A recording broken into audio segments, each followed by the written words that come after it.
మనతో జాయిన్ అయ్యారు. నమస్తే నాగేశ్వర్ గారు. ఢిల్లీ సీఎంగా రేఖా గుప్తాను భారతీయ జనతా పార్టీ అధిష్టానం నిర్ణయించింది.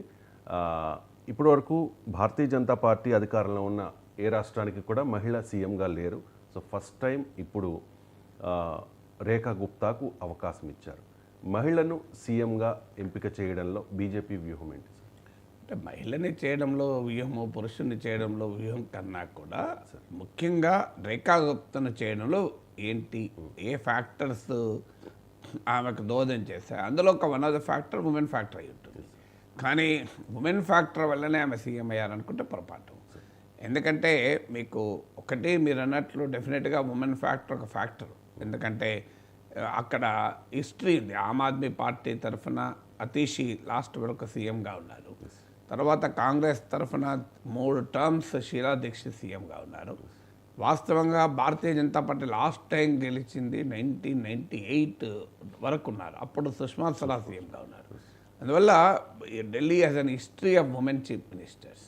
అందువల్ల ఆ ట్రెడిషన్ కొనసాగించడం ద్వారా ఆమ్ ఆద్మీ పార్టీకి ఒక ఆయుధం లేకుండా చేయడం. ఎందుకంటే ఉమెన్ చీఫ్ మినిస్టర్ ఉన్నప్పుడు విమర్శించడానికి కూడా కొన్ని లిమిట్స్ ఉంటాయి. నీకు ఒక మేల్ చీఫ్ మినిస్టర్ని అటాక్ చేసినంతగా చాలా హార్ష్గా, చాలా స్ట్రాంగ్గా ప్రత్యర్థులు అటాక్ చేయలేరు ఉమెన్ చీఫ్ మినిస్టర్ అయితే.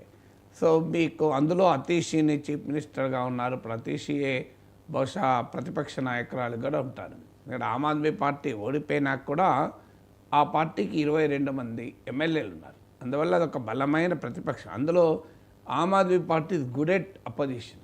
అధికారంలో ఉన్న పార్టీ కన్నా ప్రతిపక్ష పార్టీగా చాలా సమర్థవంతంగా పనిచేయగలుగుతుంది. ఎందుకంటే ఆ స్ట్రీట్ స్మార్ట్ క్యారెక్టర్ ఉంది, స్ట్రీట్ ఫైట్ క్యారెక్టర్ ఉన్న పార్టీ. అందువల్ల భారతీయ జనతా పార్టీ చాలా ప్రామిసెస్ చేసి అధికారంలోకి వచ్చింది. 2,500 రూపాయలు ప్రతి మహిళ అకౌంట్లో వేస్తాము, అలాగే యమునా నదిని పూర్తిగా క్లీన్ చేస్తాము, అరవింద్ కేజ్రీవాల్ ప్రవేశపెట్టిన పథకాలన్నింటినీ కంటిన్యూ చేస్తాము, వాటికన్నా ఎక్కువ ఇస్తాము అని చాలా ప్రామిసెస్ చేసి అధికారంలోకి వచ్చింది. మీకు ఆంధ్రప్రదేశ్లో చంద్రబాబు నాయుడు చాలా ప్రామిసెస్ జగన్ కన్నా ఎక్కువ ఇస్తానన్నాడు. కానీ వైసీపీ క్షేత్రస్థాయిలో తెలుగుదేశాన్ని నిలదీయలేకపోతుంది. ప్రజల్లో అక్కడక్కడ అసంతృప్తి మొదలైనా కూడా దాన్ని క్యాపిటలైజ్ చేసుకునే పరిస్థితిలో, ఒక మానసిక పరిస్థితిలో ఒక డిమారలైజ్ అయి ఉంది అపోజిషన్ వైసీపీ. కానీ మీకు ఢిల్లీలో అలా ఉండదు. డే 1 నుంచి ఓడిపోయిన మరుక్షణం నుంచి ఆమ్ ఆద్మీ పార్టీ చాలా కంబాటివ్ మోడ్లో ఉంది. ఎందుకంటే ఆమ్ ఆద్మీ పార్టీకి ఉన్న స్వభావం అది. సో అందువల్ల ఆమ్ ఆద్మీ పార్టీకి తెలిసిన విద్య ఏంటంటే ఆల్వేస్ కంబాటివ్ మోడ్లో ఉంటేనే ఆ పార్టీ సర్వైవ్ అవుతుంది. లేకపోతే ఆ పార్టీ ప్రజల్లో సర్వైవ్ కాదు. బీజేపీ ఆ పార్టీని తినేస్తుంది. ఇప్పుడు ఆల్రెడీ మున్సిపల్ కార్పొరేషన్ ఢిల్లీలో ఆమ్ ఆద్మీ పార్టీ కార్పొరేటర్లు బీజేపీ లాగేస్తుంది. ఆ మేయర్ ప్లేస్లో బీజేపీ మేయర్ వచ్చేటువంటి పరిస్థితి వచ్చేస్తుంది. సో అందువల్ల ఆమ్ ఆద్మీ పార్టీకి ఉన్న సవారీత్యా అది స్ట్రీట్ ఫైట్లో పుట్టిన పార్టీ, స్ట్రీట్ స్మార్ట్ ఉన్నటువంటి పార్టీ, నిరంతరం కంబాటివ్ మోడ్లో ఉంటే సర్వైవ్ కావడం కాలేని పార్టీ. అందువల్ల అనివార్యంగా డే 1 నుంచి అది అటాకింగ్ మోడ్లో ఉంది. ఆల్రెడీ ఇప్పుడు రేఖా గుప్తా సీఎం కాగానే అడిగింది, సంతోషం, మార్చి 8 లోపల 2,500 అకౌంట్లు వేస్తామన్నారు కదా, వేయమనండి అని. అందువల్ల బీజేపీ ప్రభుత్వానికి ఆమ్ ఆద్మీ పార్టీ అపోజిషన్లో ఉండి స్లీప్లెస్ నైట్స్ ఇవ్వగలుగుతుంది. సో ఆ పరిస్థితుల్లో ఉమెన్ చీఫ్ మినిస్టర్ ఉంటే ఈ విరులెంట్ అటాక్ ఆప్ నుంచి వచ్చే ఈ తీవ్రమైన దాడిని కొంత ఎదుర్కోవటానికి అవకాశం ఉంటుంది. మొదటిది. రెండవది, రేఖా గుప్తా మహిళనే రాలేదు. ఆమె ఇప్పుడు ఢిల్లీ యూనివర్సిటీ స్టూడెంట్స్ యూనియన్ లీడర్గా, అఖిల భారతీయ విద్యార్థి పరిషత్ నాయకురాలుగా ఉండే. ఇప్పుడు ఆమె అప్పుడు మహిళ అని పెట్టి ఆమెను పెట్టలేదు కదా. అందువల్ల she has grown up in the party organization. మొదటిసారి ఎమ్మెల్యేను కూడా సీఎంగా చేశారు. పార్టీ ఆర్గనైజేషన్ నుంచి వచ్చారు కనుక ఢిల్లీలో పార్టీ బలోపేతం చేయడానికి కూడా ఉంటుంది. ఎందుకంటే బీజేపీ ఇలాంటి ప్రయోగాలు చేసింది. ఇప్పుడు కిరణ్ బేడీని 2015లో చీఫ్ మినిస్టర్గా ప్రజెంట్ చేశారు. కిరణ్ బేడీ పార్టీ ఆర్గనైజేషన్కి సంబంధం లేదు, బీజేపీ నుంచి వచ్చిన కాదు. అరవింద్ కేజ్రీవాల్ లాంటి ఇమేజ్ను ఎదుర్కోవటానికి కిరణ్ బేడీని పనికొస్తారు ఒక ఐపీఎస్ ఆఫీసరు, అరవింద్ కేజ్రీవాల్ ఒక ఐఆర్ఎస్ ఆఫీసరు. ఎడ్యుకేటెడ్ మిడిల్ క్లాస్ని అట్రాక్ట్ చేయొచ్చు. ఢిల్లీ ఓటర్స్లో 67% మిడిల్ క్లాసు అని ఒక ఎత్తుగడేసింది. కానీ ఎత్తుగడ ఘోరంగా ఫెయిల్ అయింది. అందువల్ల పార్టీకి కిరణ్ బేడి ఎక్స్పీరియన్స్ కూడా ఉంది కనుక ఒక ఆర్గనైజేషనల్ పర్సన్ అయితే పార్టీని నిర్మాణ రీత్యా కూడా ఢిల్లీలో బలోపేతం చేయాలి. ఢిల్లీలో పార్టీకి ఏంటంటే మొదటి నుంచి ఒక 32 to 38% ఓటింగ్ ఉంది. వర్స్ట్ కేస్ సినారియోలో కూడా 1/3 ఆఫ్ ఓటర్స్ బీజేపీని ప్రిఫర్ చేస్తారు. అందులో లోక్సభ ఎన్నికలకు వచ్చే వరకు అది పెరుగుతుంది. అయినా కూడా ప్రాపర్ లీడర్షిప్ లేదు. మదన్ లాల్ ఖురానా, విజయ్ కుమార్ మల్హోత్రా, సుష్మా స్వరాజ్, సాహెబ్ సింగ్ వర్మ ఈ జనరేషన్ వెళ్ళాక ఢిల్లీలో బీజేపీకి లీడర్షిప్ లేకుండా పోయింది.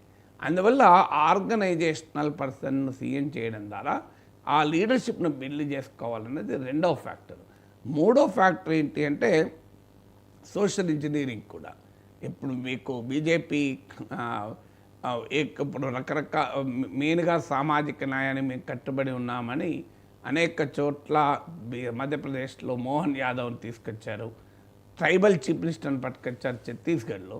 అదే సమయంలో రాజస్థాన్లో బ్రాహ్మణ్ చీఫ్ మినిస్టర్ని పట్టుకొచ్చారు.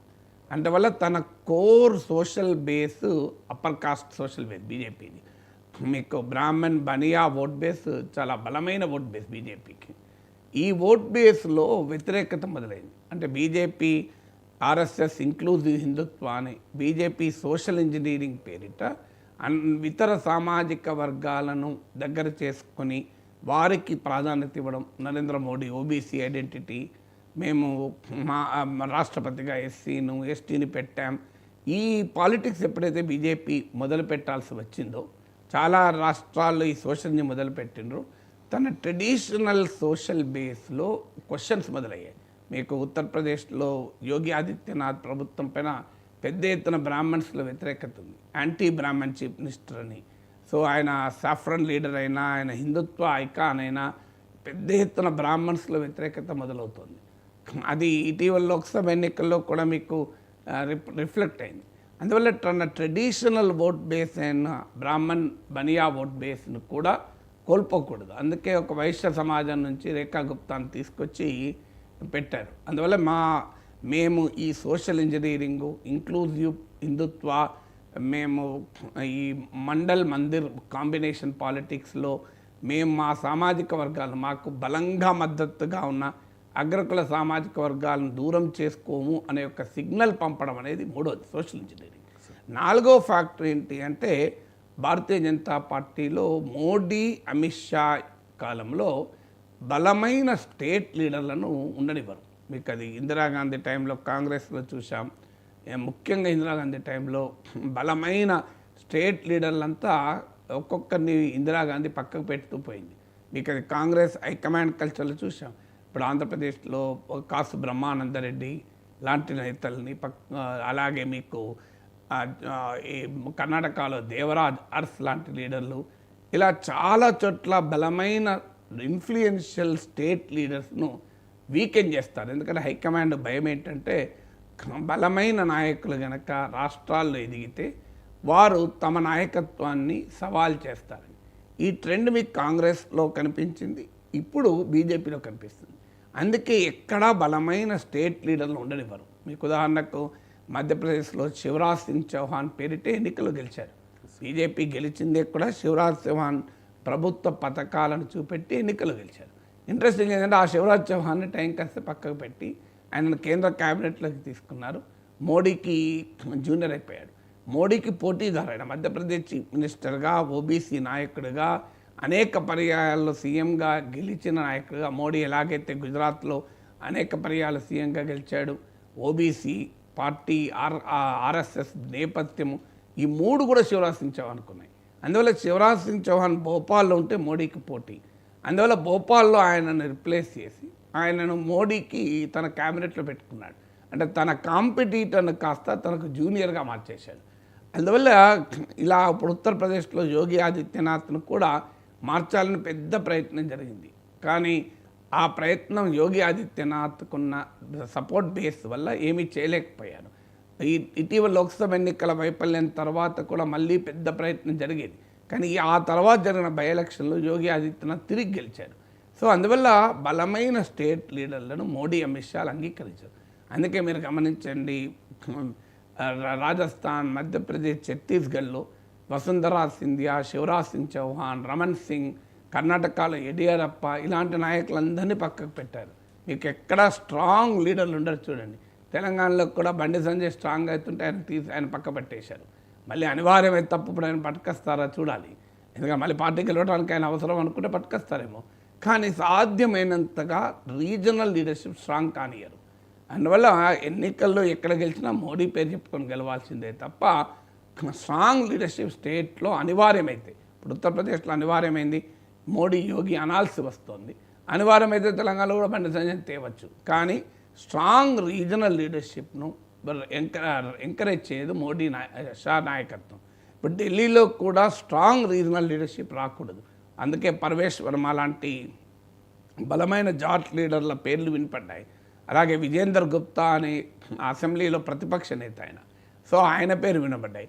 వీళ్ళందరినీ పక్కకు పెట్టి ఫస్ట్ టైం ఎమ్మెల్యే, కౌన్సిలర్గా పనిచేసిన అనుభవం, ఫస్ట్ టైం ఎమ్మెల్యేని రాజస్థాన్లో సీఎం చేశారు, మధ్యప్రదేశ్లో చేశారు, ఛత్తీస్గఢ్లో. ఈ 3 రాష్ట్రాల్లో నాకు గుర్తున్నంత వరకు మెజారిటీ రాష్ట్రాల్లో, బహుశా అన్ని రాష్ట్రాల్లో కూడా అయితే కావచ్చు, వెరిఫై చేయాలి, ఫస్ట్ టైం చీఫ్ మినిస్టర్లను కూడా మీకు ముఖ్యమంత్రులను చేశారు.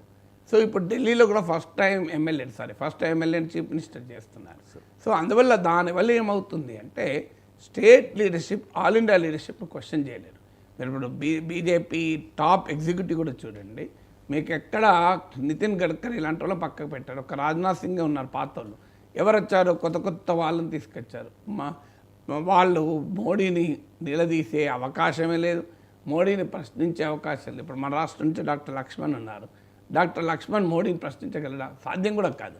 సో ఇలా ఎక్కడికక్కడ పార్టీ ఆర్గనైజేషన్లోనూ రాష్ట్రాల ముఖ్యమంత్రుల స్థాయిలోనూ బలమైన లీడర్షిప్ లేకుండా జాగ్రత్త పడుతున్నారు. అంటే మోడీ సెంట్రిక్ పార్టీగా, మోడీ ఇమేజ్తోనే నడిచే పార్టీగా ఉండాలి అనేటువంటి ఎత్తుగడలో భాగంగా ఢిల్లీలో స్ట్రాంగ్ మ్యాన్ కాకుండా ఒక సర్ప్రైజ్ ఎలిమెంట్ని తీసుకొచ్చారు.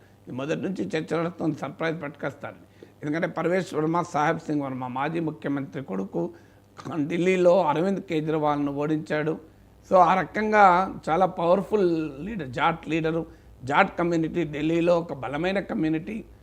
బీజేపీకి జాట్లు ఒక్క ఢిల్లీలోనే కాకుండా యూపీ, రాజస్థాన్, పంజాబ్లో కూడా అవసరం.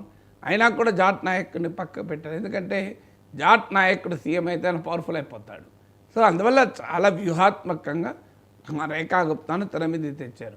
ఎందుకంటే ఆమెను ఏమనగలుగుతారు, ఉమెన్ చీఫ్ మినిస్టరు, ఆర్ఎస్ఎస్ ఆర్గనైజేషన్లోకి ఎమర్జ్ అయ్యారు, పార్టీ లాయలిస్టు, ఎందుకు ఆమెకు ఉండకూడదు అనే ప్రశ్న వస్తుంది.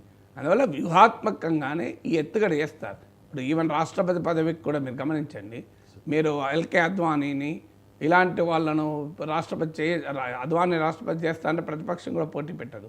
వెంకయ్య నాయుడును ఇలాంటి వాళ్ళని పెట్టలే చూడండి. ఎవరిని పెట్టారు? మనం ఎన్నడూ పేరు కూడా నిన్న రామ్నాథ్ కోవింద్ వచ్చాడు, ద్రౌపది ముర్మును పట్టుకొచ్చారు. మనం ఏమన్నా అంటే దళిత్ అండ్ ట్రైబల్ లీడర్ వద్దా అంటారు. అంటే దళిత్ అండ్ ట్రైబల్ లీడర్స్ను రాష్ట్రపతిగా పెట్టినప్పుడు వెంకయ్య నాయుడు పెట్టలేదని ఎవరు అడుగుతారు? ఎందుకంటే వెంకయ్య నాయుడు పవర్ఫుల్ లీడర్ కదా, పార్టీలో నరేంద్ర మోడీ కన్నా ముందు ప్రెసిడెంట్. సో అందువల్ల ఎక్కడికక్కడికి పవర్ఫుల్ లీడర్స్ను మ్యూట్ చేసేస్తూ పోతుంటారు. రాజ్నాథ్ సింగ్ లాంటి వాళ్ళు ఇంకా మిగిలారు లాస్ట్ జనరేషన్, కానీ వాళ్ళు మ్యూట్ అయి ఉన్నారు కనుక ఇబ్బంది లేదు. వాళ్ళు ఏమి మోడీ పైన ఒక్క ప్రశ్న కూడా వేస్తలేరు కదా. నితిన్ గడ్కర్నే బీజేపీ పార్లమెంటరీ బోర్డు నుంచి డ్రాప్ చేశారు. ఇంతకుముందు చెప్పినట్టు డాక్టర్ లక్ష్మణ్ మంచి నాయకుడు, కమిటెడ్ లీడర్, కానీ మోడీకి పోటీ కాదు, మోడీకి కాంపిటీటర్ కాదు, మోడీని ప్రశ్నించలేడు. నితిన్ గడ్కర్ అయితే మోడీని ప్రశ్నిస్తాడు. సో అందువల్ల అలా ఎత్తుగడగా కూడా